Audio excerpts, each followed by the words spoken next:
नमस्कार, मैं हूं नवीन पांडे। आप देख रहे हैं राष्ट्र धर्म।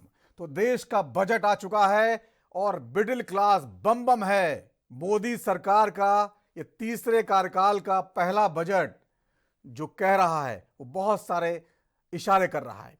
मोदी सरकार के इस पहले बजट ने वो करके दिखा दिया जिसको करने की हिम्मत अब तक कोई सरकार नहीं जुटा पाई थी। 1 लाख रुपए महीने की कमाई पर अब कोई टैक्स नहीं। वित्त मंत्री निर्मला सीतारमण के इस ऐलान पर एक बारगी बीजेपी के लोगों को भी यकीन नहीं आया। विपक्ष तो हैरान रह ही गया। मोदी सरकार पर मिडिल क्लास पर लगातार बोझ बढ़ाने का आरोप लगते रहे हैं, लेकिन इस बार सारी कमी पूरी हो गई। विपक्ष कह रहा है कि बीजेपी का 240 सीटों पर गिराने का नतीजा है। सरकार डरी हुई है। बड़ा सवाल यह है, क्या दिल्ली चुनाव जीतने के लिए मिडिल क्लास पर नजरें इनायत की गई हैं या फिर विकसित भारत की ओर सरकार का लक्ष्य है? बजट में किसान, युवा, कारोबारी सबके लिए कुछ न कुछ बड़ा करने की कोशिश की गई है। इन्हीं तमाम मुद्दों पर चर्चा करेंगे। कुछ खास मेहमान जुड़े होंगे, इससे पहले देख लेते हैं क्या कुछ कहा गया है। I am now happy to announce that there will be no income tax payable up to income of 12 lakh rupees. इस बजट में 12 लाख रुपए तक की आय को टैक्स से मुक्त कर दिया गया है। सभी आय वर्ग के लोगों के लिए टैक्स में भी कमी की गई है। इसका बहुत बड़ा फायदा हमारे मिडिल क्लास को, नौकरी पेशे करने वाले, जिनकी आय बंधी हुई है, ऐसे लोगों को, मिडिल क्लास को इससे बहुत बड़ा लाभ होने वाला है। उसी प्रकार से जो नए नए प्रोफेशन में आए हैं, जिनको नए नए जॉब मिले हैं, इनकम टैक्स की ये मुक्ति उनके लिए एक बहुत बड़ा अवसर बन। आज बजट पास हुआ, पेश हुआ, उसमें आप देखिए बजट का पूरा लक्ष्य 25 लोगों को फायदा पहुंचाने का। आपको थोड़ा सा दे देंगे, कह देंगे भैया ये लोग थोड़ा सा टैक्स माफ कर लेंगे, मगर अगर आप बजट का लक्ष्य देखेंगे तो हिंदुस्तान का धन 20-25 अरबपतियों को देने का है। हिंदुस्तान में 50% पिछड़ा वर्ग है, 15% दलित है, 8% आदिवासी, 15% माइनॉरिटी और मान लो 5% गरीब जनरल कास्ट के लोग। प्राइवेट अस्पतालों के मालिक देखो, प्राइवेट कॉलेजेस, यूनिवर्सिटीज के मालिक देखो, बड़ी बड़ी कंपनियों के मालिक देखो, बड़े बड़े जजेस की लिस्ट निकालो और मुझे दिखा दो पिछड़े वर्ग के कौन है, दलित कौन है, आदिवासी माइनॉरिटीज के कौन है, गरीब जनरल कास्ट के कितने हैं। स्नान कर करके बिना त्रिवेणी तक जाए हुए वापस चले गए। तो जो लोग ये कहते हैं कि हम वर्ल्ड क्लास इंफ्रास्ट्रक्चर बनाएंगे, तो ये बजट किसके लिए आ रहा है? आपकी सड़कें ऐसी नहीं है, आपके शहर ऐसे नहीं जिसकी कैपेसिटी ऐसी हो कि हम लोगों को इतना संभाल पाएंगे। आप सोचिए क्यूटो बना रहे हैं आप वाराणसी को, क्या आपकी कैपेसिटी है कि लाखों लोग आ जाए, क्या दर्शन कर लेंगे आप? आपने शहरों को चौक कर दिया है। बिल्कुल शहरों में क्या है आपका इंफ्रास्ट्रक्चर? आप तो स्मार्ट इंडिया और स्मार्ट वो शहर बसा रहे थे आप। पब्लिक ट्रांसपोर्ट क्या है, हॉस्पिटल्स क्या है, एम्बुलेंस क्या है, तो क्या व्यवस्था दे रहे हैं आप? तो ये जो देश का जो बजट आया है उसमें मिडिल क्लास बम बम है। बहुत सारे बड़े ऐलान किए गए हैं। पहले 7 लाख की कमाई पर कोई टैक्स नहीं लगता था, 12 लाख सीधे 5 लाख का फायदा दिया है।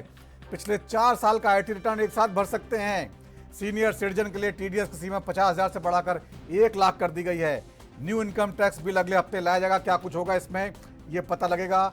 इनडायरेक्ट टैक्स रिफॉर्म को बाद में बताएगी सरकार, ये कहा है। इनकम टैक्स बीमा सस्ता हो जाएगा। इंश्योरेंस सेक्टर के लिए पूरी एफडीआई खोल दी गई है। और केवाईसी प्रोसेस बार बार बैंक परेशान करते थे, उसको बेहद आसान कर दिया गया है।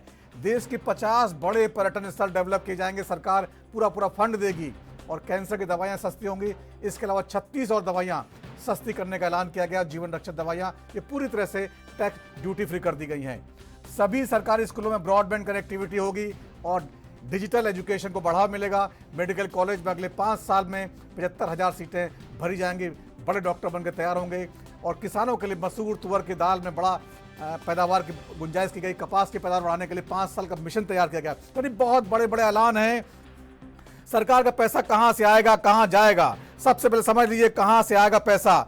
सरकार के खजाने में जो हर 1 रुपए में 63 पैसा जो है वो डायरेक्ट का टैक्स और इनडायरेक्ट टैक्स से आएगा। 63 पैसे टैक्स से आएंगे।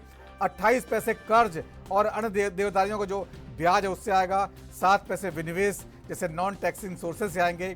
1 पैसा गैर कर्ज पूंजी प्राप्तियों से आएगा। 36 पैसे जो हैं वो सीधे डायरेक्ट टैक्स से आएंगे। इसमें कॉर्पोरेट और पर्सनल टैक्स, इनकम टैक्स भी शामिल है। इनकम टैक्स से 19 पैसे आएंगे। कॉर्पोरेट टैक्स से 17 पैसे आएंगे। ये सरकार खजाना भरेंगे। अप्रत्यक्ष करों में goods and service tax GST में 18 पैसे आएंगे सरकार के पास। और हर रुपए में 5 पैसे उत्पाद शुल्क और 4 पैसे सीमा शुल्क के जरिए सरकार हासिल करेगी। कहां खर्च करेगी सरकार? सरकार जो है अपने उधार चुकाने और अन्य देनदारियों में 28 पैसे खर्च करेगी। ब्याज भुगतान, करों और शुल्कों में राज्यों की जो हिस्सेदारी है उसमें 20 पैसे सरकार के चले जाएंगे। और रक्षा क्षेत्र के लिए जो रक्षा चुनौतियां हैं उसमें 8 पैसे सरकार खर्च करने जा रही है, यानी 8%। केंद्रीय क्षेत्र की योजनाओं पर खर्च में 16 पैसे होंगे, जबकि केंद्र जो सरकार योजनाएं चलाता है उसमें 8 पैसे का आवंटन होगा। वित्त आयोग और अन्य हस्तांतरण पर 8 पैसे खर्च करेगी। सब्सिडी और पेंशन मद में 6 पैसे और 4 पैसे खर्च करेगी। और ये हर 9 पैसे जो बाकी खर्चों में करेगी। यानी सरकार ने पूरा जो बजट का लेखा जोखा रखा है उसमें बड़ी राहत दी है। हर वर्ग को कुछ न कुछ दिया है। किसान, कारोबारी, युवा और मिडिल क्लास, सबसे बड़ी राहत मिडिल क्लास को। 12 लाख तक कोई टैक्स नहीं। 12,75,000 रुपए तक की कमाई अगर साल में आप करते हैं तो आपको 0 टैक्स देना है।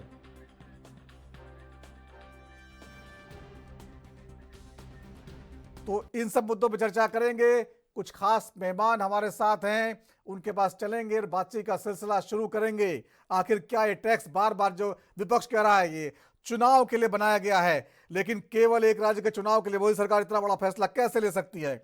आइए जानते हैं, समझने की कोशिश करते हैं। कुछ खास मेहमान उनके पास चलते हैं। हमारे साथ जुड़े हैं कांग्रेस के नेता शैलेंद्र ध्रुव, बहुत बहुत स्वागत शैलेंद्र जी। हमारे साथ जुड़े हैं वरिष्ठ पत्रकार अतुल सिंघल साहब। हमारे साथ हैं अर्थशास्त्री मोहित गुप्ता जी। सभी मेहमानों का बहुत बहुत स्वागत है। बीजेपी के नेता तपोष पाल थोड़ी देर में जुड़ने वाले हैं। सबसे पहले शैलेंद्र ध्रुव साहब आपके पास आना चाहेंगे। जो बजट आया है उससे मिडिल क्लास बम है और हर क्षेत्र के लिए कुछ न कुछ योजनाएं दी गई हैं, कुछ न कुछ घोषणाएं की गई हैं। लेकिन राहुल गांधी जी कह रहे हैं कि जो है बजट केवल अरबपतियों के लाया है, आम इंसान के लिए इसमें कुछ नहीं है, गरीबों के लिए कुछ नहीं है। कैसे समझाइए जरा हमको। जी नमस्कार जी। सभी हमारे पैनलिस्ट के साथियों को और आपको खास करके नवीन जी को, आपने इस बजट सत्र के महत्वपूर्ण विषय पे जी बात करने का अवसर दिया। सबसे पहले तो मैं प्रयागराज कुंभ में जो हमारे श्रद्धालु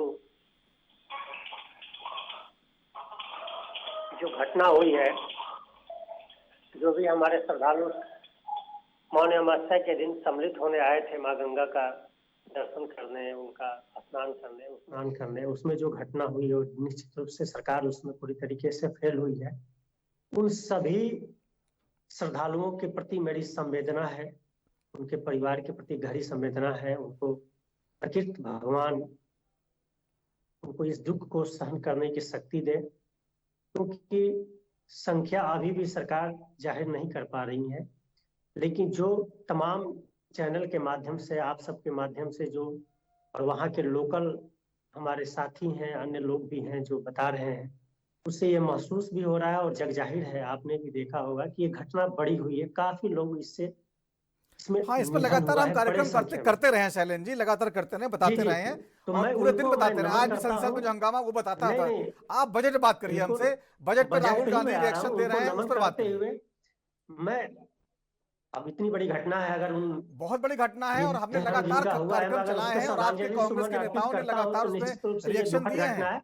मैं बजट पे आ रहा हूँ, मुझे 1 मिनट जी बोलने का अवसर दे आप। मैंने अपनी बात रखा अभी प्रयागराज पे ही, अभी आगे ही मैं आ रहा हूँ। बजट की जहां तक बात है, तो आपने अभी एक बड़ा लंबा चीजों पे अभी विस्तारित रूप से आपने बताया। उसमें मुख्य बात है कि आज के जो हालात हैं, देश के जो हालात हैं, खासकर नौजवान वर्ग के शिक्षा को लेकर के, शिक्षा में ये जो बजट है, आपके पास उसका डाटा है, आप उठा करके देख लीजिए कि पिछले बार से बजट में कटौती हुई है कि नहीं हुई है।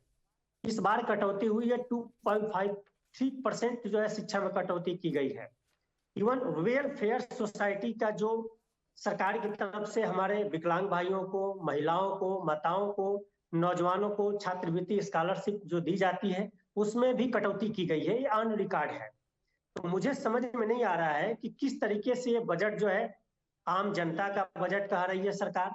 ये सिर्फ आम जनता के साथ एक धोखा है, छलावा है, ठीक है, और नौजवानों के ठीक है। साथ तो चलिए, बड़े कांग्रेस पैमाने को पर लगता धोखा है किया कि जा रहा आम है। आम जनता क्योंकि के साथ छलावा है, शिक्षा के धोखा है। क्षेत्र में हमारे साथ कटौती मोहित करना गुप्ता जी निश्चित रूप हैं, से हमारे समझ लेते नौजवानों हैं के एक बात, साथ एक समझ बहुत लीजिए, बड़ा फिर छल हो किया सकता है गया कुछ आपको जानकारी और हो जाए, फिर आपकी बात करेंगे। मोहित गुप्ता जी, क्या इस बजट को थैंक्स गिविंग बजट कहा जा रहा है? जो लंबे समय से मिडिल क्लास की जो मांगे थी, कहा जा रहा था मिडिल क्लास को निचोड़ा जा रहा है मोदी सरकार की तरफ से, और दिल्ली चुनाव में बड़ा मुद्दा भी बना था, उसको आज पूरा मोदी सरकार ने कर दिया है और जम के जो है तोहफों की बारिश कर दी। क्या कहेंगे आप इस पर?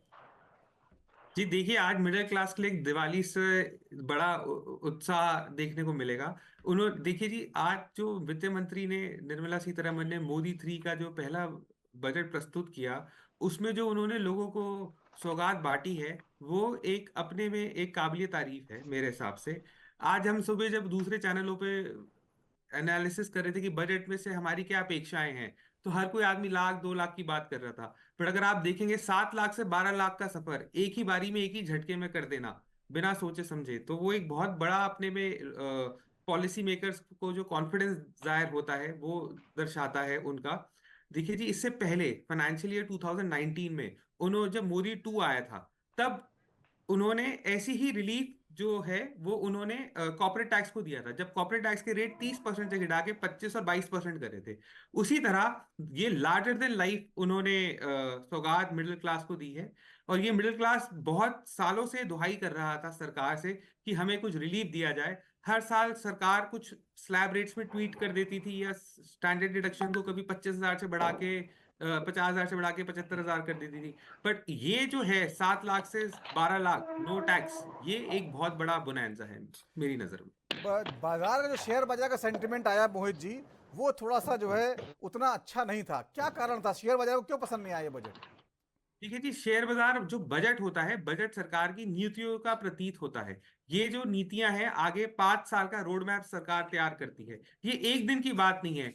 बाजार जो जियो पॉलिटिकल है, जैसे जो वॉर चल रही है, यूएस में नई सरकार आई है जो बड़े कड़े फैसले कर रही है, सो बड़ी सारी चीजों का जो जो जो जो सेंसेक्स होता है, जिसको आप बाजार कहते हैं, वो केवल और केवल सरकार की नीतियों से नहीं, वो बड़े सारे फंडामेंटल से चलता है। तो उनको भी टाइम चाहिए अब्जॉर्ब करने के लिए। जो आज अगर आप देखेंगे, जो ये जो सरकार की नीतियां रही हैं, उन्होंने बड़ा इंक्लूसिव बजट दिया है। उन्होंने महिला एंटरप्रेन्योर के लिए 5 लाख रुपए का सौगात, शेड्यूल ट्राइब्स के लिए 5 लाख रुपए फर्स्ट टाइम एंटरप्रेन्योर के लिए दिया। उन्होंने एमएसएमई, जो हमारा एसएमई सेक्टर है, उनके लिए उन्होंने लोन की सुविधा के बारे में जिक्र किया। तो कहीं ना कहीं सबके लिए कुछ ना कुछ उन्होंने दिया है। तो मेरे हिसाब से ये बजट एक ओवरऑल दिशा के अनुसार जो जो ऐसा विकसित कहा जा रहा भारत है का। मोहित जी कि विकसित भारत की ओर जो मोदी जी बार बार जो ऐलान करते हैं कि भारत को ले जाना है, दुनिया की तीसरी बड़ी अर्थव्यवस्था बनाना है,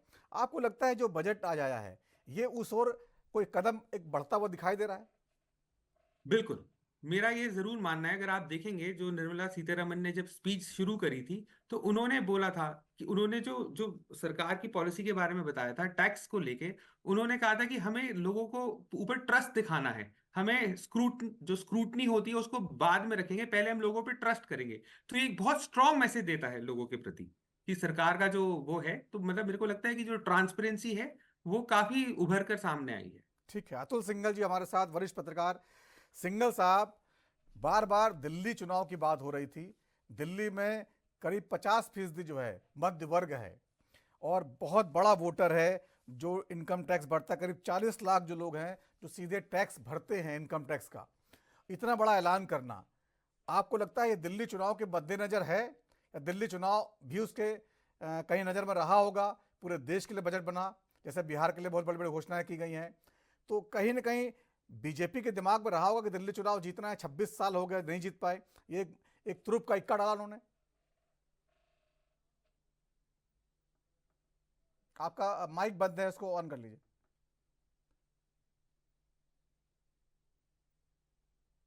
हाँ नवीन जी, जी अब माफी बोलिए, चाहूँ। अब बोलिए। मद्देनजर रहा होगा या केवल उसको देख के ये बजट का ऐलान किया गया है तो थोड़ी अतिशयोक्ति होगी, क्योंकि पूरा भारत जो है इतना बड़ा देश है। दिल्ली में तो 2-2.5 करोड़ की आबादी है, 150 करोड़ की आबादी पूरे देश में है।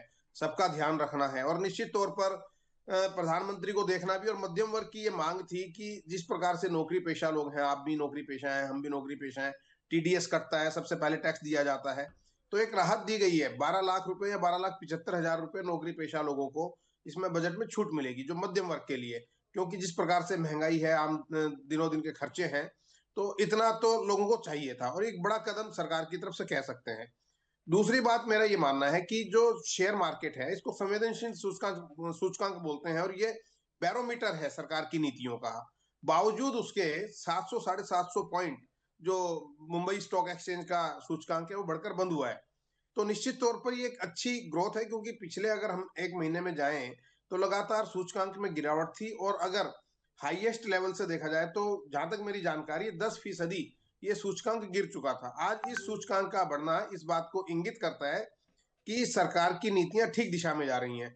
साथ में जो आपने कहा कि कम बढ़ा है, तो इसके लिए मैं आपको ये भी बता दूं कि जब किसी भी लोक लुभावन घोषणाएं की जाती हैं किसी भी बजट में, उसको शेयर मार्केट बहुत ज्यादा पॉजिटिव तरीके से नहीं लेता। शेयर मार्केट ये चाहता है कि जो इकोनॉमिक ग्रोथ किस प्रकार से हो। अब छूट दी गई है टैक्स में, बावजूद उसके शेयर मार्केट का बढ़ना ये इस बात को परिलक्षित करता है कि सरकार की दिशाएं ठीक दिशा में जा रही हैं। दूसरा, जो सबसे बड़ी महत्वपूर्ण चीज मुझे इसमें दिखाई दी कि पहले मेक इन इंडिया का नारा था, अब मोदी जी ने कहा कि मेक फॉर वर्ल्ड, कि हम जो मेक इन इंडिया तो कर रहे हैं लेकिन इसका एक्सपोर्ट भी होना चाहिए। हम पूरे देश के, पूरे विश्व के लिए निर्माण करें, जैसा कि चाइना ने पिछले 20-30 साल में अपनी इकोनॉमी को बढ़ाया है। और उसका मूल मंत्र यही रहा है कि उसने सब चीजें एक्सपोर्ट की हैं, निर्यात की हैं, जिसने जो मांगा सस्ती दरों पे वो दे दिया गया। अगर इस दिशा में सरकार चलती है और ये नारा सही मायने में सक्सेसफुल होता है तो इसका एक दूरगामी परिणाम देखने को मिलेंगे, ऐसा मेरा मानना है। बजट की जो दिशा है वो पूरे देश को विकसित विनाश की ओर ले जाने की दिशा समझ में आती है। लेकिन राहुल गांधी जी बार बार जो रिएक्शन दे रहे हैं वो अपना उनका रिएक्शन पुराना ही है। वो कह रहे हैं कि देखिए साहब, कुछ नहीं दिया गया है, अरबपतियों के लिए बजट बनाया गया है, चंद अरबपतियों को फायदा पहुंचाने के लिए बनाया गया है और इससे कुछ होने वाला नहीं है। वो कह रहे हैं कि बुलेट से जो घाव मिला था उस पर बैंडेड लगा दिया गया है। तो ये क्या उनकी जो टिप्पणी सही लगती है आपको? मेरी एक बात सुनिए, ये कुछ ऐसे जुमले होते हैं जो विपक्ष को बोलने ही बोलने हैं। अगर बीजेपी भी विपक्ष में होती और कितना भी अच्छा बजट केंद्र सरकार ले आए,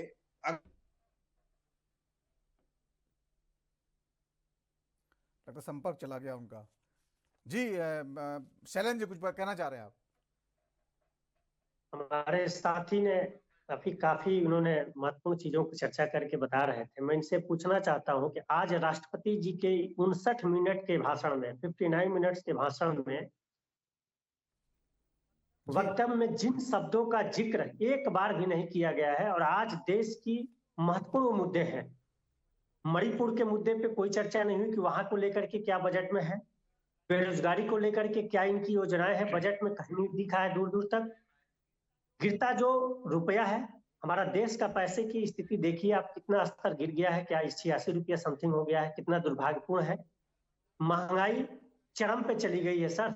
2014 और 2025 के रेशियो में तुलनात्मक कर लिया जाए तो क्या अंतर है? आप जनरल में बात कर रहे हैं, आज हम लोग बजट स्पेसिफिक बात कर रहे हैं। नहीं सर, मैं बजट की बात कर रहा हूँ। बजट में ये दिखना भी तो चाहिए सर। नवीन जी मेरी बात तो कंप्लीट होने दे। बजट का ये प्रारूप तभी समझ में आएगा ना कि इस मुद्दों को अगर इस पे कोई बात नहीं बताया तो आपको अतुल सिंघल जी ने कि बजट जो है वो भारत के जो भारत का कारोबार बढ़ाने के लिए, भारत में सामान निर्यात बने और यहाँ से पूरी दुनिया को निर्यात किया जाए, इससे रोजगार बढ़ेगा, महंगाई भी जो है काबू में आएगी, ये सब चीजों पर ध्यान दिया गया है। आप वहां पे बात नहीं कर रहे, आप बात कर रहे हैं जो जनरल वे में। तो फिर नहीं जनरल वे की बात नहीं, अरे जनरल वे बातें हैं। बताइए, इतने महत्वपूर्ण मुद्दों को मैं गिना रहा हूं नवीन जी, जो देश के जुड़े मुद्दे। क्या शिक्षा नौजवानों से जुड़ा मुद्दा नहीं है? उसमें कटौती की गई है, तो क्या दुर्भाग्यपूर्ण नहीं है? कैसे देश के नौजवानों का भविष्य उज्जवल होगा, सुरक्षित होगा? सर मैं ये पूछना चाहता हूँ, जो भी प्रवक्ता अभी गिना रहे थे, शिक्षा के बगैर क्या ये देश हमारा आगे बढ़ेगा? शिक्षा के नौजवान बगैर हो हमारे रहा है? देश का आईआईटी भविष्य बनाए होता जा है। रहे हैं, पटना में आईआईटी बन रहा है, पूरे देश में मेडिकल की सीटें बढ़ाई गई अरे हैं। साहब कैसे आप हम पढ़ मान के आए कि लें, नहीं आए? जब बजट में कटौती हो रही है तो कैसे हम मान लें कि बजट जो है, जब कटौती की गई है तो कैसे मान लिया जाए? इस साल का बजट डिसाइड हो गया, एक वर्ष के वित्तीय वर्ष का ये बजट है सर। इस वर्ष का डिसाइड हो गया कि शिक्षा के क्षेत्र में मुझे कितना पैसा खर्च करना, उसका लेखा जोखा है सर। बजट का मतलब है कि एक मोहित जी साल थोड़ा के जरा इनका स्पेसिफिक सवाल है, जवाब दे दीजिए। शिक्षा के क्षेत्र में बार बार ये उठा रहे हैं। ये तो ऑन रिकॉर्ड है ना मेरा सर। ठीक है, जवाब दे लीजिए आप। जी, शिक्षा के क्षेत्र में अगर आज आप देखेंगे टैक्स में उन्होंने रियायत दी है। जो पहले एक LRS स्कीम थी जिसके तहत अगर आप एजुकेशन पर्पसेस के लिए बाहर, इंडिया से बाहर पैसा देते हैं अपने बच्चों को, तो पहले 7 लाख रुपए तक की छूट थी उस पे, और 7 लाख से ऊपर जो भी पैसा दिया जाता था उस पे 20% आपको TCS काट के देना पड़ता था। अब उन्होंने अगर ये स्कीम ला दी है कि अगर आपने बैंक से लोन लिया है और आप अपने बच्चे की पढ़ाई के लिए बाहर पैसा भेज रहे हैं तो वो उस पर कोई TCS नहीं कटेगा। तो मुझे लगता है कि ये लोगों के हाथ में ये और तो पैसा मोदी दिया जी ने जाए। इस व्यवस्था को बनाया था ना सर, हमारी मनमोहन सिंह की सरकार में वो व्यवस्था बनाई हुई, तो उसको पुनः इन्होंने लागू कर दिया। उसको भी टैक्स और GST लग रहा था, किताबों पे टैक्स और GST ले रहे थे, टैक्स ले रहे थे, कलम पे ले रहे थे। तो अब उसको जब खत्म आप किया है ना, जब दबाव बना है, तो ये तो आपने असूला अच्छी है। बात है, 10 आपने साल दबाव बनाया, ये बात हम की मान बिल्कुल। रहे हैं। आप बस 10 राहुल साल गांधी ने में कहा कि असूली किया है ना 240 हमने कर नौजवानों दिया, को। और जब बजट इसका में असर है। कटौती हो गई तो मुझे नहीं लगता है कि नौजवानों को कहीं कुछ रिबेट मिलने वाला है। स्कॉलरशिप में आपने क्या बजट किया है? शिक्षा स्कॉलरशिप में छात्रवृत्ति का बजट घटाया गया है ना, तो कैसे हम मान लें कि नौजवानों को आप अवसर दे रहे हैं पढ़ाई के लिए? नहीं दे रहे हैं सर, ये गलत, ये पूरी तरीके से निराधार है। युवाओं को सस्ता ये लोन दिया जा निराधार रहा है। है सर, कि अगर स्टार्टअप कहा जाए कि नौजवानों को को अवसर मिल रहा है स्टार्टअप के शिक्षा लिए के 10 क्षेत्र में। करोड़ से 20 करोड़ रुपए कर दिया गया है। खिलौना उद्योग के लिए जो है काम किया गया। आपको सब कुछ दिखाई नहीं दे रहा है, पता नहीं कहाँ की बात कर रहे हैं आप। ठीक है, तपोष पाल जी हमारे साथ है, सुन लीजिए उनका रिएक्शन लेते हैं। एक साल का शैलेंद्र जी उनका रिएक्शन लेते हैं। तपोष पाल जी, आपको आवाज आ रही है? जी जी आवाज आ रही है। आंकड़े का तपोष बजट पाल है। जी, सरकार तपोष पाल इसी में जी, कुछ करेगी ना, तो जो बीजेपी बजट घटा दिया गया तो करेगी क्या सर? कांग्रेस के हमारे साथी हैं, बार बार बजट को लेके, चूंकि राहुल गांधी जी का बयान आया था अरबपतियों के लिए बजट है ये, इसमें आम आदमी का कोई रोल नहीं है, और अब ये शिक्षा का कटौती की बात को उठा रहे हैं। बताइए भाई, शिक्षा में कैसे जो है बजट खराब निकला है? देखिए मैं बजट को समझने के लिए थोड़ा सा पढ़ाई लिखाई की भी जरूरत है। देखिए एक चीज बता दूं, ये बजट प्रधानमंत्री पढ़ाई लिखाई की जरूरत है भाई साहब, तो आप मुझे इतना बता दीजिए कि बजट शिक्षा में कटौती हुई है कि नहीं हुई है? ठीक है शैलेंद्र जी, आप गुमराह मत करिए जनता को ना, कहिए कि सीधी कटौती की गई है, नौजवानों के हक अधिकार छीने जा रहे हैं, पढ़ाई से वंचित किए जा रहे हैं, ये बताइए ना आप सर। बताइए तपोष जी। मैं क्या बताऊंगा, वो आपसे थोड़ी ना पूछ के बताऊंगा, जो मुझे बताना होगा वो मैं बताऊंगा। आप सुनिए, आप अभी तक बोल रहे थे, मैं सुन रहा था ना, अब आपकी बारी है सुनने की, तो आप सुनने की क्षमता लाइए। सुन रहे देखिए ये बजट प्रधानमंत्री मोदी जी के विकसित भारत 2047 के सपनों को साकार करने की दिशा में एक मजबूत कदम है। इसमें आर्थिक आत्मनिर्भर, digital India, make in India, कृषि क्रांति, ग्रीन एनर्जी और सामाजिक कल्याण जैसे प्रमुख पहलुओं को प्राथमिकता दी गई है। भारत 2047 तक दुनिया के सबसे समृद्ध, आत्मनिर्भर और शक्तिशाली अर्थव्यवस्थाओं में शामिल हो सकता है। विकसित भारत 2047 अब एक सपना नहीं है, बल्कि एक वास्तविकता बनने की ओर बढ़ रहा है। आपको याद होगा कि कुछ दिन पहले जब इंडिया टुडे कॉन्क्लेव में प्रधानमंत्री जी ने जब बात कही थी, तो उनके जो चीफ एडिटर थे वो कुछ पूछ रहे थे, तो उसी समय प्रधानमंत्री जी ने रोक के उनको बताया कि आप अपने पूरे टीम को लगाइए और फिर समझने की कोशिश करिए कि मोदी क्या चीज है। तब उन्होंने बताया कि आप 2022 या 25 या 30 इसकी बात कर रहे हैं, मैं 2047 की बात कर रहा हूँ। हमारा रोड मैप आपको समझने के लिए आपको थोड़े से मतलब अपनी प्रतिभा को बढ़ानी पड़ेगी। बाकी महान अनुभवों को सुनिए, वो किस तरीके की प्रतिक्रिया दे रहे हैं, उससे आपको काफी चीजें समझ में आएंगी। निवेश और वित्तीय स्थिरता, इसमें भारत की जो 2047 में योगदान देगा, कटौती की बात कर रहे थे महोदय माननीय जी, आप बहुत ज्यादा अध्ययन और उसकी बात ना करिए। मैंने शिक्षा पे कहा, ज्ञान की जरूरत नहीं है मुझे, मैं ज्ञान के लिए नहीं बैठा हूँ आपके यहाँ। आज आपका बजट आया है तो शिक्षा पे आपका क्या बजट है, उस पे मैंने बात की, आपने जवाब नहीं दिया मेरा। और आप मुझे 2047 का सपना दिखा रहे हैं। 1 साल के बजट में चीजें दिख रही है कि नौजवानों के शिक्षा के साथ आपके क्या बजट है। इनको थोड़ा सा बताइए कि सुनने सुने एक लाइन में अपना जवाब इनको कैसे मिल जाएगा, कोई वो थोड़ी ना। देखिए, दुनिया के शीर्ष अर्थव्यवस्थाओं में शामिल होगा इसमें, और मजबूत और स्थिर वित्तीय प्रणाली से आर्थिक संकटों से बचाव होगा। एफडीआई की नीति में सुधार है, जीएसटी और टैक्स सरलीकरण है, डिजिटल भुगतान और फाइनेंशियल इंक्लूजन है, ये निवेश और वित्तीय स्थिरता इसके बुलेट्स पॉइंट्स है। स्वास्थ्य और सामाजिक सुधार, ये सबसे बड़ा नहीं, लेकिन तपोष पाल जी, राहुल गांधी जी कह रहे हैं कि ये अरबपतियों को फायदा पहुंचाएगा बजट, आम आदमी जो है गरीब और पिछड़े समाज को कोई फायदा नहीं मिलेगा। देखिए, यही तो दुर्भाग्यपूर्ण स्थिति है। अभी केजरीवाल ने कल बजट आने से पहले प्रेस कॉन्फ्रेंस किया था और वो क्या कह रहे थे कि 10 लाख तक बना देना चाहिए। हमने 12 लाख तक बना दिया है। तो केजरीवाल एकदम जिप है। तो आप लोग दिल्ली चुनाव जीतना था इसलिए किया ऐसा? देखिए, विपक्ष, दिल्ली चुनाव नजर में था तपोष जी? विपक्ष की, जी फिर से बताइए। दिल्ली चुनाव भी नजर में रहा होगा बजट बनाते समय? देखिए, दिल्ली चुनाव तो हम लड़ रहे हैं, उसके लिए उसके घोषणा पत्र और संकल्प पत्र हमने जारी किए हैं, और उस पे हमने एक नहीं 3-3 प्रेस कॉन्फ्रेंसेस किए हैं, और उस पे जो भी हमारे वायदे हैं उसको दिल्ली सरकार बनते ही हम उसको लागू करेंगे और पूरा करेंगे। और उसमें सबसे प्राथमिकता हमारी है आयुष्मान भारत की योजना, हर जल स्वच्छ जल मिशन जो है वो है, नल पानी पहुंचे। ठीक है, ठीक है, ठीक है। छोटा सा ब्रेक के बाद लौटेंगे, चर्चा को आगे बढ़ाएंगे।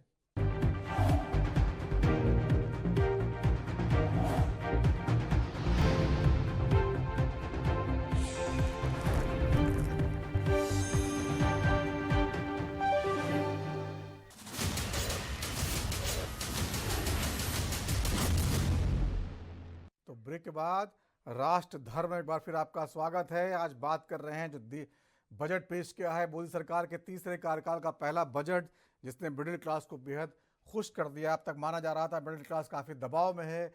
मोदी सरकार की जो नीतियां थी, लगातार टैक्स बढ़ते जा रहे थे, महंगाई बढ़ रही थी, और उसको लेकर एक तबका बहुत परेशान था। चुनाव में मुद्दा तक बनने लगा था। दिल्ली चुनाव में केजरीवाल जी ने मुद्दा उठा दिया था, लेकिन मोदी सरकार ने जो बजट पेश किया है उसने सारे मुद्दे खत्म कर दिए। अब सवाल खड़ा हो रहा है, क्या ये चुनाव के मद्देनजर है?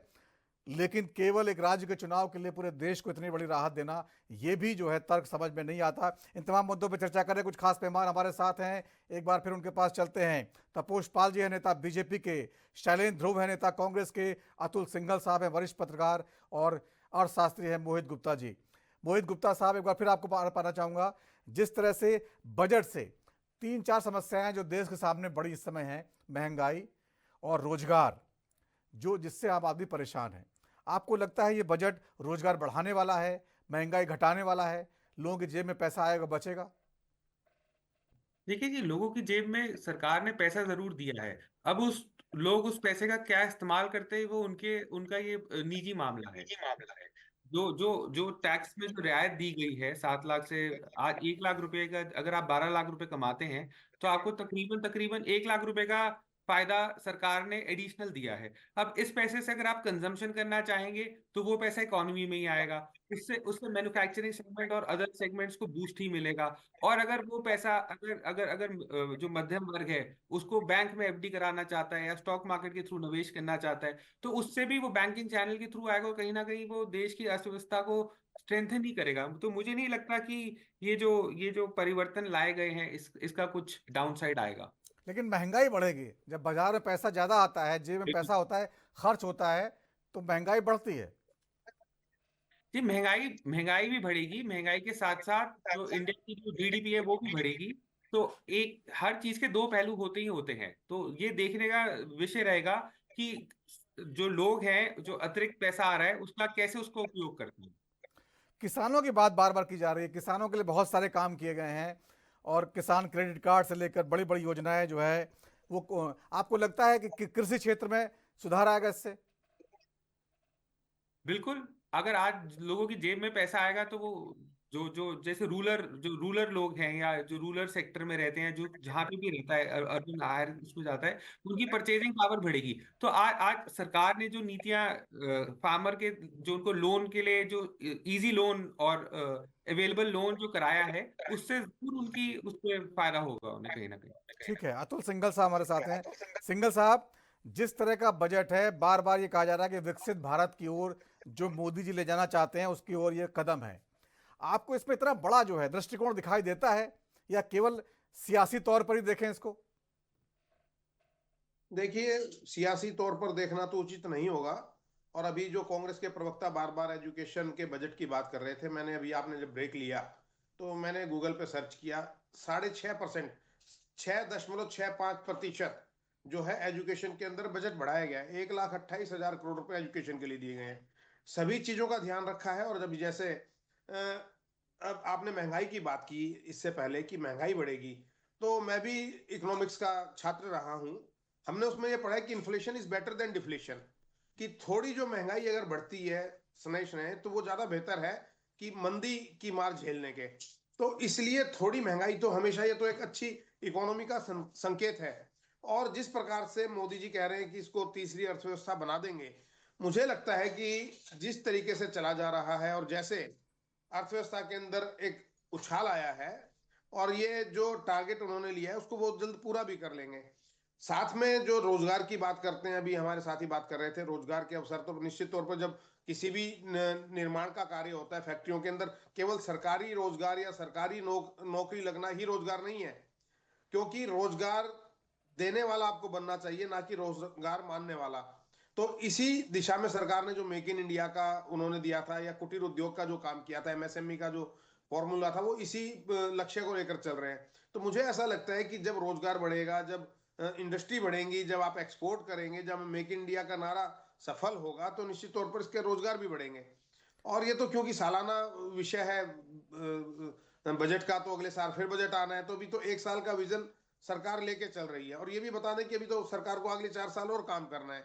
तो ऐसा नहीं कि इस साल बजट दे दिया और वो खत्म हो गया, या अगले साल सरकार को जो है कोई अच्छा करने के लिए कुछ नहीं है। तो ये लगातार जो है परिवर्तन भी जिंदगी का नियम है। और मुझे ऐसा लगता है कि कुल मिला के बजट संतुलित है। और जैसा मैंने आपको बताया कि संवेदनशील सूचकांक जो है वो बैरोमीटर आपकी अर्थव्यवस्था का, अगर उसमें 700 750 अंकों का इजाफा होता है, तो निश्चित तौर पर इसको जो इकोनॉमिस्ट हैं देश के, जो अर्थशास्त्री हैं या शेयर बाजार है, उसने इसको एक सकारात्मक तरीके से लिया है, ऐसा मेरा मानना है। अतुल सिंघल साहब, जो कारोबारी हैं, जो युवा हैं, जो स्टार्टअप शुरू करते हैं, उनको लोन की दिया गया है 20 करोड़, बढ़ा दिया गया 10 करोड़ से लेकर। लेकिन आमतौर पर हम देखते हैं इसी तरह जो है मुद्रा लोन है, उसकी भी बहुत बढ़ा दी गई है। ये खास तौर से आम आदमी जुड़ा मुद्दा है। लेकिन ये लोन, मुद्रा लोन मिलता कहाँ है? ये जब भी आप जाइए बैंकों में, उनकी जो लिस्ट होती है, वो रिक्वायरमेंट वो इतनी ज़्यादा होती है कि आम आदमी जो ज़रूरतमंद है उसको जो है मिल नहीं पाता लोन। सरकार इन समय कुछ काम नहीं करती, बजट बढ़ा देती है। क्या बजट पूरा नहीं हो पाता है? मैं आपकी बात से पूरी तरह सहमत हूं। कोरोना के अंदर भी सरकार ने कहा था कि लोन दिया जाएगा। बैंक के जो प्रबंधक थे, बैंक मैनेजर थे, उनका टारगेट ये था कि जो उनके एग्जिस्टिंग कस्टमर हैं उन्हीं की लिमिट को बढ़ा के अपना टारगेट पूरा कर दिया जाए। नए लोगों को बैंक लोन देने में हिचकिचाता है। 10,000 करोड़ का बजट प्रावधान किया गया है स्टार्टअप के लिए। महिलाओं को जो नई उद्यमी है उनको भी 2 करोड़ रुपए तक की लोन सुविधा देने की बात कही गई है। लेकिन इसके लिए तो निश्चित तौर पर सरकार को कड़े कदम उठाने पड़ेंगे, और सरकार की तरफ से एडवाइजरी भी आती है। लेकिन ये बात सच है, और मैं इस बात से 100% सहमत हूं कि कोई भी बैंक लोन देने में घबराता है, आनाकानी करता है, और उसके लिए जो नए युवा उद्यमी है, चाहे वो महिला हो चाहे कोई स्टार्टअप वाला हो, उसको दिक्कत आती है। तो इस दिशा में तो निश्चित तौर पर सरकार को कदम उठाने भी पड़ेंगे और उठाने भी चाहिए। यही सवाल मोहित गुप्ता जी मैं आपसे पूछना चाहता हूं, क्योंकि आप इस मामलों को सीधे डील करते हैं। एक आम आदमी जो इस कार्यक्रम को देख रहा होगा, वो खुश होगा बजट के आंकड़े सुन के, देखे साहब इतना बजट बढ़ा दिया गया है और हमको बड़ा राहत मिल जाएगी। मैं जाता हूं बैंक और जो है कर्ज के लिए अप्लाई करता हूं, मुद्रा लोन चाहिए मुझे 10 लाख 20 लाख जो मेरा काम है। तो क्या उसको क्या करना चाहिए कि बैंक उसका लोन रिजेक्ट ना करें? ये जी, आज एक बहुत महत्वपूर्ण जो वित्त मंत्री है, उन्होंने महिलाओं के लिए और शेड्यूल कास्ट और शेड्यूल ट्राइब्स के लिए जो फर्स्ट टाइम एंटरप्रेन्योर हैं, उनके लिए एक बड़ी सौगात दी है। उन्होंने बोला कि 5 लाख रुपए तक का लोन उन्हें प्रोवाइड किया जाएगा।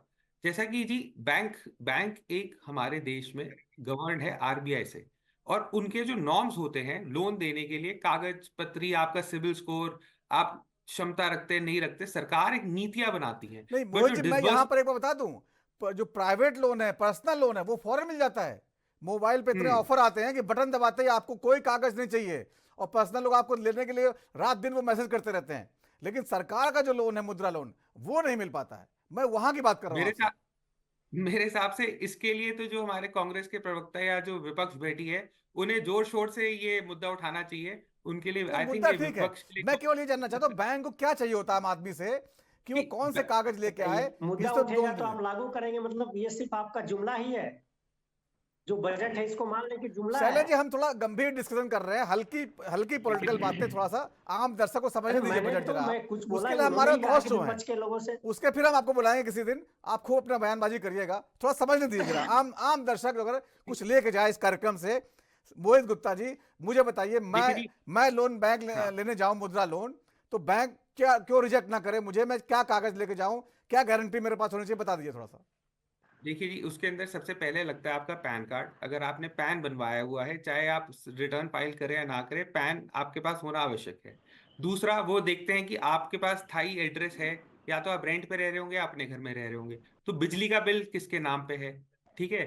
तीसरा, आपकी जो 3 साल की आईटीआर होती है, चाहे आप 2.5 लाख की भर रहे हैं, लाख रुपए की भर रहे हैं, अगर आईटीआर भरते हैं तो वो एक बहुत प्रमाण पत्र माना जाता है कि आप एटलीस्ट टैक्स के दायरे में हैं, और आप टैक्स जमा करा रहे हैं, या आपकी आमदनी इतनी है, तो उसका एक प्रूफ होता है।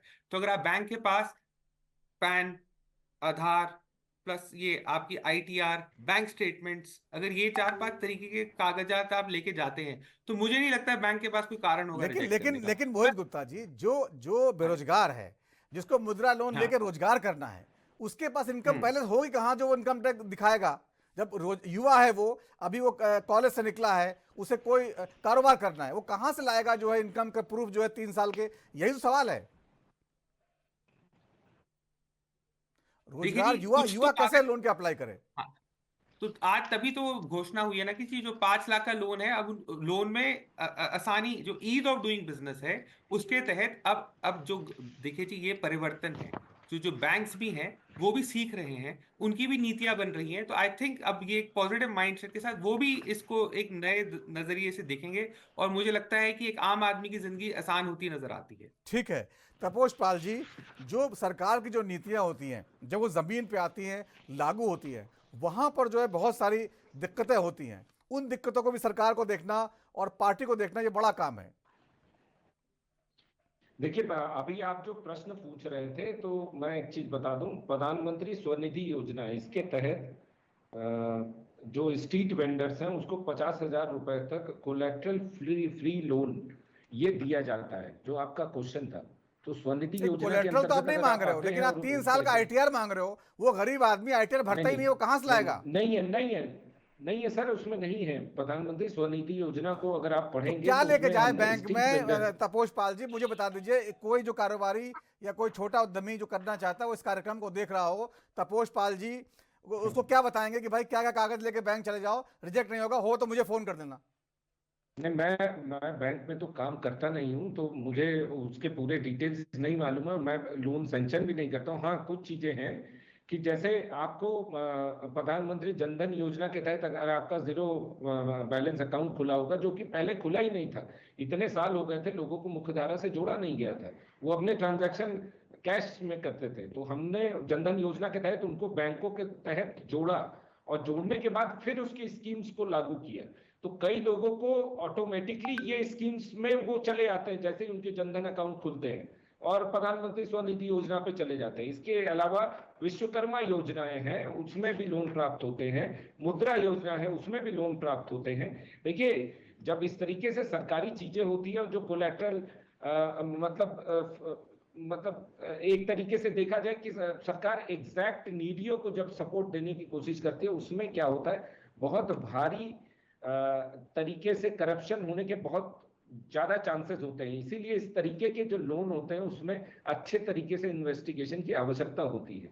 ये जुमला या इस तरीके के जो वर्ड अभी यूज कर रहे थे वो, ये बहुत दुर्भाग्यपूर्ण है। ये बार बार शिक्षा नीति के लिए बात कर रहे थे। मैं आपको बता दूं, IIT, IIMs, एम्स के नए परिसरों के लिए 10,000 करोड़ इसकी आवंटन किया गया। 50,000 अधिक से स्कूलों को स्मार्ट क्लासरूम, डिजिटल लैब और STEM विज्ञान, गणित, इंजीनियरिंग सुविधाओं से जोड़ा जाएगा। और 1 से 12 तक AI, रोबोटिक्स और डिजिटल लर्निंग के पाठ्यक्रमों को शामिल किया जाएगा। 100 नए सैनिक स्कूलों की स्थापना की जाएगी।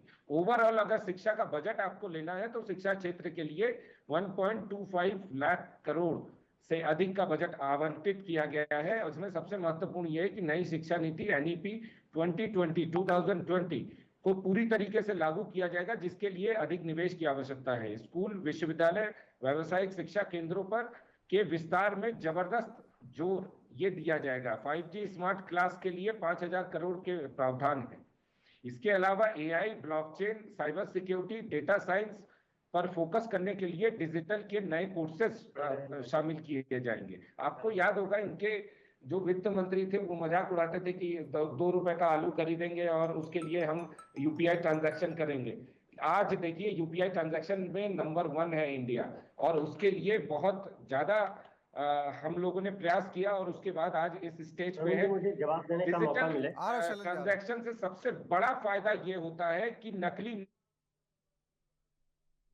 लेन देन वो बंद हो जाता है, नकली नोटों का प्रचार प्रसार बंद हो जाता है। ठीक है शैलेंद्र, तो एक चीज मैं और बता दूं, आप जो अभी लोन की बात कर रहे थे, सारे आंकड़े गिनाए हैं, मैं ऑन रिकॉर्ड बात कर रहा हूँ विकास योजना कि अभी जो लड़का PMK स्नातक के बाद अगर वो BEd करता है, BTC करता है या LLB करता है, LLM करता है, सरकार ने उसमें ऐसी कंडीशन लगा रखी है छात्रवृत्ति स्कॉलरशिप के लिए। स्टार्टअप इंडिया के तहत छात्रों का नवाचार, इनोवेशन के तपस पाल सुन लीजिए, कुछ कहना चाह रहे हैं तपस जी। मुझे बोलने दीजिए, आपका जवाब मैं दे रहा हूँ। आप जो डाटा लेकर बैठे हैं उस डाटा का मैं जवाब दे रहा हूँ कि धरातल पे क्या है सरकार की चीजें। नवीन जी, अभी जो लड़का BEd करना चाहता है उसमें सरकार ने ऐसी कंडीशन लगा रखी है। दिल्ली में कौन सा चुनाव लड़ रहे हैं आप? को भी स्कॉलरशिप का लाभ नहीं मिल पाया है। जो बच्चे स्नातक के बाद BEd में अगर एडमिशन लेते हैं, अगर उसका परसेंटेज फर्स्ट क्लास नहीं है, 60% नहीं है, तो सरकार उनको 1 रुपया स्कॉलरशिप नहीं दिए। ये रिकॉर्ड है, ऑन रिकॉर्ड डाटा है। ये बात शिक्षा की कर रहे हैं। मैं बार बार कह रहा हूँ कि मेरी बात ऐसे नहीं कि हवा में दिया जाता था, लोन माफी की जाती थी, अगर मरे हुए लोगों के नाम पे किए जाते थे, हमने उसको आधार कार्ड से जुड़ा। किसी मंत्री बनते थे शरद पवार हमेशा से। समझ में नहीं आ गया ऐसे, आप हमें ज्ञान दे रहे हैं। पहले ऐसा बिल्कुल नहीं था। कोई भी बच्चा स्नातक के बाद BTC करना चाहता है तो एडमिशन मिलता था, तो बराबर मिलती थी। लेकिन इस सरकार में एक कंडीशन ऐसी लगा दी गई जिससे 80% बच्चे उस कंडीशन के तहत बाहर चले गए। उससे तो 80% बच्चों को स्कॉलरशिप का एक चीज मैं और बता दूं आपको, रिकॉर्ड है। आप लोग जितने लोग टैक्स देते थे उसमें से 87% लोग अब 0% टैक्स। आप मेरी बात सुनिए, जितने करोड़ लोग टैक्स देते थे उत्तर प्रदेश में तपस जी अभी आऊंगा, तपस जी सुन लीजिए पहले। नहीं है, स्कॉलरशिप नहीं मिल रही है। ये पिछड़ा विभाग से OBC विभाग जो है उससे डाटा मंगा ले। ये डाटा समाज कल्याण विभाग से डाटा मंगा ले कि किन बच्चों को स्कॉलरशिप मिल रही है। उनका परसेंटेज के आधार पे उनको स्कॉलरशिप दी जा रही है। दुर्भाग्यपूर्ण है। ठीक है, देखिए शैलेंद्र जी, बहुत सारी योजनाएं जो है वो धरातल पे नहीं काम करती है, उसके लिए सिस्टम जिम्मेदार है। तो ये सरकार की जिम्मेदारी है कि बच्चा फर्स्ट क्लास तो ये, इसके पहले ऐसा बिल्कुल नहीं था। अगर आप स्नातक पास कर चुके हैं सर, BEd करना चाहते हैं, BTC करना चाहते हैं या कोई और भी आप पढ़ाई करना चाहते हैं, तो उसमें स्कॉलरशिप के लिए कोई ऐसा परसेंटेज का प्रावधान नहीं था सर। ये बहुत दुर्भाग्यपूर्ण है, बहुत चिंतनीय विषय है। ये बात जनता, इससे नौजवान पूरी तरह से त्रायमान है। तमाम ऐसे बच्चे हैं जो दुर्भाग्य से उनका परसेंटेज पॉइंट में भी कम रहा। बजट से कोई मतलब नहीं, बजट से मतलब नहीं। तमाम परीक्षाओं पढ़ाई से वंचित रहा है। ये बात नहीं करेंगे उस पे। देखिए, विरोध के लिए विरोध करना शैलेंद्र जी, विरोध के लिए विरोध करना। आज कुछ तो अच्छा होगा बजट में, कुछ बता दीजिए, कुछ पसंद आया आपको? सर आप नोट कर लीजिए, मैं विरोध नहीं कर रहा हूं, मैं जो तथ्यात्मक चीजें शायद इनको भी जानकारी नहीं होगी, ये जानेंगे तो शायद सरकार में इस बात को पहल करेंगे। आप तो कह रहे खाने मैं में नमक कम विरोध है, की खाना बात बड़ा नहीं अच्छा कर रहा बना, हूं। नमक कम है, यही कह रहे हैं ना? अरे सर नमक की बात कैसे है? अगर आप स्कॉलरशिप की बात कर रहे हैं और 80% बच्चे उस स्कॉलरशिप से अभी आप वंचित युवा हो की बात जाते कर हैं, रहे तो थे, मुझे एजुकेशन नहीं की बात लगता कर है रहे कि थे, ये अभी उन्होंने न्याय कहा बजट संगत है। ठीक ठाक है। आपको सारे बच्चों के लिए योजनाएं लानी चाहिए, हर बच्चे को उसका लाभ मिल सके, हर है बच्चा। भैया योजना, हर एक चीज में है योजना, आपको मालूम ही शैलेंद्र नहीं जी, है, आज हम आप क्वेश्चन ओवरऑल पुट अप खाने की कर रहे बात हैं। कर रहे हैं। मालूम ओवरऑल है, मैं खाना कैसा ऑलरेडी बना मुझे है? पता है सर। क्वेश्चन ये पुट अप करने से पहले आप अपने तथ्यों को देख लीजिए, क्या आप क्वेश्चन डाल रहे हैं। मैं बच्चों के बीच में गया हूँ, उसका डाटा मुझे पता है, आप डाटा मंगा लीजिए सरकार से कि बीएड के बच्चों को स्कॉलरशिप का क्या प्रावधान है, किस स्कॉलरशिप। डेटा बता तो दिया आपको। हम अभी एजुकेशन पे बात कर रहे थे, एजुकेशन पे मैंने बता दिया, महंगाई पे बात करते महंगाई बता दिया मैंने, रोजगार पे बता रहे थे रोजगार बता दिया, डॉलर का मजबूतीकरण और उससे आप अगर जोड़ रहे हैं तो डॉलर अभी।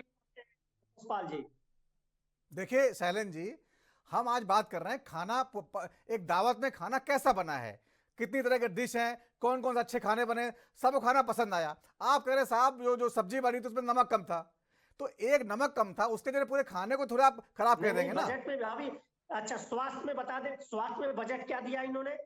स्वास्थ्य में बजट की कटौती किया है कि नहीं किया इन्होंने? 1.94% जो है, आप कैसे कह रहे हैं कि जो है आप स्वास्थ्य की बात कर रहे हैं? बजट से ही तो निर्धारित होगा पूरे एक साल का। अगर आप बजट में कटौती कर रहे हैं तो कैसे मान लिया जाए कि आपकी नीयत और मंशा साफ है? ठीक है, अब वो और जो जाति जनगणना के लिए भी कोई बजट नहीं रखा है, वो भी एक बोलिए। अरे मैं तो स्वास्थ्य की बात कर रहा हूँ, मैंने तो जाति जनगणना के लिए अभी कहा नहीं, वो भी एक हिस्सा है। हाँ, वही लोकतंत्र का वो भी एक हिस्सा है सर। ठीक अगर है। मणिपुर जल रहा है 2 साल से, तो क्या उसके लिए नहीं बात होनी चाहिए? बजट में हिस्सा, उस बजट का उसमें प्रावधान नहीं होना चाहिए कि मणिपुर के लोगों को भी अच्छी शिक्षा स्वास्थ्य मिल सके, जो लगातार 2 सालों से अनवरत संघर्ष कर रहे हैं, जिसमें प्रधानमंत्री जी का मौन है। मणिपुर को, कुकी समुदाय को, वो रिफ्यूजी था उसको एसटी का दर्जा देने का काम इन्होंने किया, उसके बाद से वहां सारे प्रॉब्लम्स स्टार्ट हुए। आदिवासी का स्टेटस क्या होता है? आदिकाल से जो वासी हैं इस क्षेत्र में, आदिकाल से जो रह रहे हैं, उसको एसटी का दर्जा दिया जाता है। आपने कुकी समुदाय जो कि माइग्रेटेड था म्यांमार से, उसको उठा के आपने एसटी बना दिया। अब वो जमीनें जहां चाहे वहां खरीद सकते हैं, और वहां के लोकल जो थे मैती समुदाय, ठीक है तपोस जी, ठीक है, मैथिली समझाए बात है। हमारे मोहित गुप्ता जी, एक बड़ा सवाल, मोहित गुप्ता जी आपके पास आना चाहूंगा। एक बड़ा सवाल जो है, खिलौना उद्योग जो है चीन का बड़ा मशहूर है। चीन से बहुत सारे खिलौने हम भी अपने देश में आयात करते हैं, बड़े सस्ते से खिलौने मिलते हैं, और क्वालिटी वाइज भले उतने अच्छे ना होते हों, लेकिन सस्ते और काफ़ी जो है पर्पसफुल खिलौने होते हैं। प्रधानमंत्री चाहते हैं कि हमारे देश में वैसा उद्यम शुरू हो, घर घर खिलौने बने, और उसके लिए उन्होंने बड़ा ऐलान, ग्लोबल हब बनाने के लिए बड़ा ऐलान किया है। आपको लगता है ये इंडस्ट्री जो है कर पाएंगे हम लोग, चीन से टक्कर ले पाएंगे? बिल्कुल बिल्कुल जी, जहां चाह वहां रहा। तो ये देखिए कि आज खिलौना एक उद्योग बनाया, और उसके लिए जो नीति ला रहे हैं, वो एक सच में बहुत मेरे लिए बड़ी पॉजिटिव वो है कि आज भारत का जो व्यापारी है वो चीन से टक्कर, आंखों में आंखें मिला के टक्कर लेने की बात सोच सकता है। तो ये जो जो जो नीतियां होती हैं, ये एक दिन का काम नहीं है जी, ये इसमें समय लगेगा। आज चाइना को टक्कर देना इतना आसान नहीं है, बट कहीं से तो शुरुआत करनी पड़ेगी। चाहे आप जो खिलौने की बात कर रहे हैं, उसमें R&D लगती है, उसके अंदर टेक्नोलॉजी लगती है, उसमें बहुत सारी चीजें लगती हैं। और अगर आज सरकार ने ये खिलौना उद्योग को बढ़ाने की बात करी है और चीन को टक्कर देने की बात कर रही है, तो उसके लिए उन्हें इंफ्रास्ट्रक्चर, लोन, सब्सिडीज, ये सब अपने मैन्युफैक्चरर भाइयों को प्रदान करना पड़ेगा। तो मुझे लगता है इससे एक जो ये small and medium sector enterprises है, उनको बहुत बूस्ट मिलने की आशंका है मेरे हिसाब से। ठीक, अतुल सिंघल साहब, अगर इसी पे को आगे बढ़ाएं, जो छोटे उद्योग हैं उसमें खिलौना उद्योग भी आता है, तो जो कारोबारी या जो कारोबार शुरू करना चाहते हैं, जो युवा हैं, आपको लगता है कि जो नीतियां हैं सरकार की, वो उनके जो है इस समय उनके फेवर में है? सरकार चूंकि खुद ही आगे बढ़ाना चाह रही है उद्योग को, वो क्या करें, कोई संदेश देंगे आप उनको? देखिए नवीन जी, ये बात तो मैं सहमत हूं, क्योंकि जिले में हर जिले का एक इन्होंने आइटम चूज किया कि आप ये बताइए आपके जिले की विशेषता क्या है। और अभी भारत पर्व चल रहा था जो कल ही खत्म हुआ है लाल किला परिसर में, मेरा वहां भी जाना हुआ, उससे पहले मेरा ट्रेड फेयर में भी जाना हुआ, शायद आप भी गए होंगे। तो सरकार की तो ये मंशा है कि लोग व्यापार को बढ़ाएं, मैन्युफैक्चरिंग हब बने हिंदुस्तान। और मुझे ये भी लगता है कि आज से पहले सारे प्रवक्ता हमारे साथ बैठे हैं, किसी प्रधानमंत्री का क्या कभी खिलौने की तरफ ध्यान गया कि खिलौना बने? क्या कभी किसी का ये गया कि बड़े विदेश के अंदर जो हम अपने एयरक्राफ्ट है या अपने ये हथियार हैं इसका भी वो कर सकें, निर्यात कर सकें? कुल मिलाकर कि हर दिशा में सरकार की एक मंशा तो है, लेकिन ये हो सकता है कि इस बात से मैं सहमत हूं कि किसी दिशा में 1% काम हुआ है, कहीं 2% हुआ है, कहीं 90% हुआ है। परसेंटेज कम ज्यादा हो सकती है, लेकिन मंशा की अगर बात करें तो मंशा ठीक है। और इसके जो मैंने पहले भी कहा था कि दूरगामी परिणाम मेरे को दिखाई देते हैं, क्योंकि एक दिन में, जैसे अभी हमारे साथी भी बोल रहे थे, एक दिन में इसके नतीजे नहीं आने वाले। अगर मेक इन इंडिया की बात की, क्या किसी प्रधानमंत्री ने, मैं जो प्रधानमंत्री की बातों को कभी कभी पसंद करता हूं या उसका समर्थन करता हूं, क्या कभी किसी प्रधानमंत्री ने झाड़ू उठाई? किसी ने स्वच्छ भारत की बात की? भारत के लिए मेरे को याद है कि शायद ब्रिटेन की वो आई थी, राष्ट्रपति थे या प्रधानमंत्री थे, उन्होंने कहा था कि कितना गंदा शहर है दिल्ली। तो इस प्रकार की अगर कोई बात प्रधानमंत्री करता है, कि स्वच्छ भारत की बात करता है, बेटी बचाओ की बात करता है, तो एक विजन तो उसमें दिखाई देता है कि उसकी मंशा अतुल जी, है। एक जो किसानों का मुद्दा बार बार उठता है, हमारे देश में बड़ी संख्या में किसान हैं जो किसानों के लिए आज किया है। आपको लगता है एमएसपी की बार बार बात की जा रही थी, जो किसानों को आज क्रेडिट कार्ड जो बढ़ाया, उसका लोन बढ़ाया, वो थोड़ा खुश होंगे, उससे राहत मिली होगी उनको? देखिए किसी भी चीज को मुफ्त बांटना, मुफ्त देना, उसके तो समर्थन में कोई भी अगर अच्छा अर्थशास्त्री होगा, अर्थव्यवस्था के अंदर ये नहीं है। आप उनको स्वावलंबी बनाएं, आप उनको सहयोग करें और उनको ये कहें कि आप अच्छी प्रोडक्शन करें, अच्छा ज्यादा उपज का उत्पादन करें, उसको बेचें। प्रधानमंत्री की एक बात जो मुझे प्रभावित की, प्रधानमंत्री 2014 में जब प्रधानमंत्री बने, उन्होंने संसद की कैंटीन में खाना खाया। उस वक्त मैं वहां पे था। उन्होंने उसमें बुक में लिखा, अतिथि माफ कीजिएगा, ये किसान का, अन्नदाता सुखी भव। अगर प्रधानमंत्री ऐसे शब्दों का इस्तेमाल कर रहा है कि अन्नदाता सुखी भव खाना खाने के बाद, तो उसकी एक मंशा को दिखाता है कि उसकी मंशा कैसी है। अब अगर मान लीजिए किसानों के नाम पर एक चुनिंदा लोग, पूरे हिंदुस्तान के अंदर किसान है, अगर आप इस बात सुन लीजिए, मेरी बात पूरी होने दीजिएगा।